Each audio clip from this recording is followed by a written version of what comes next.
Réélu en mars 2024 sur les bases de promesses de campagne qui prônaient un changement profond, le chef de l'État sénégalais vient de procéder à la dissolution de l'Assemblée nationale après un bras de fer entre l'exécutif et la 14e législature. L'ordre politique sous mon magistère ne supplantera jamais l'ordre légal.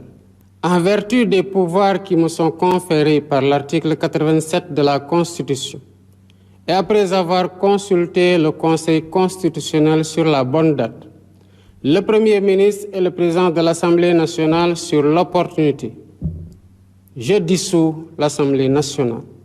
Cette dissolution vise à donner au pouvoir en place une majorité stable pour gouverner face à la précédente législature qui lui est hostile, dominée par le camp de l'ancien président Macky Sall. Cette majorité avait entravé l'action gouvernementale depuis la prise de fonction des nouvelles autorités. L'enjeu pour le pouvoir actuel, ce sera d'avoir la majorité dans cette nouvelle assemblée. Mais ce qui sera aussi intéressant d'observer, ce sera le jeu politique, de voir un peu le positionnement des uns et des autres, parce que depuis la fin de l'élection présidentielle, nous avons eu des candidats, des leaders politiques qui se sont plutôt mis en retrait, on va dire, et ont préféré plutôt attendre d'observer les premiers mois de gouvernance du président Bassirou Diomaye Faye. Et donc, évidemment, nous rentrons dans une nouvelle séquence politique avec les Sénégalais qui devront se déterminer par rapport à cette nouvelle assemblée. D'autant plus qu'il y a eu beaucoup de critiques par rapport à cette assemblée sur le fait que certains députés n'ont pas vraiment joué leur rôle, surtout celui de travailler aux intérêts des Sénégalais.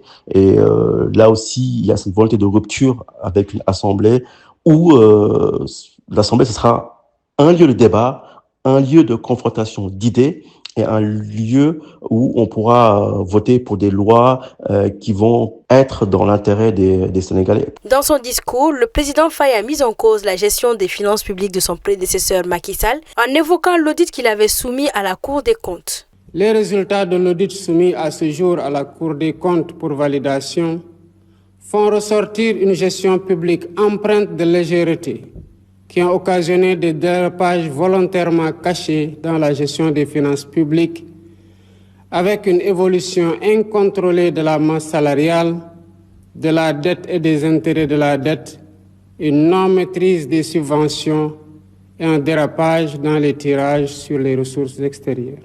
Je tiens à assurer que les responsabilités seront situées à tous les niveaux de la chaîne administrative et politique.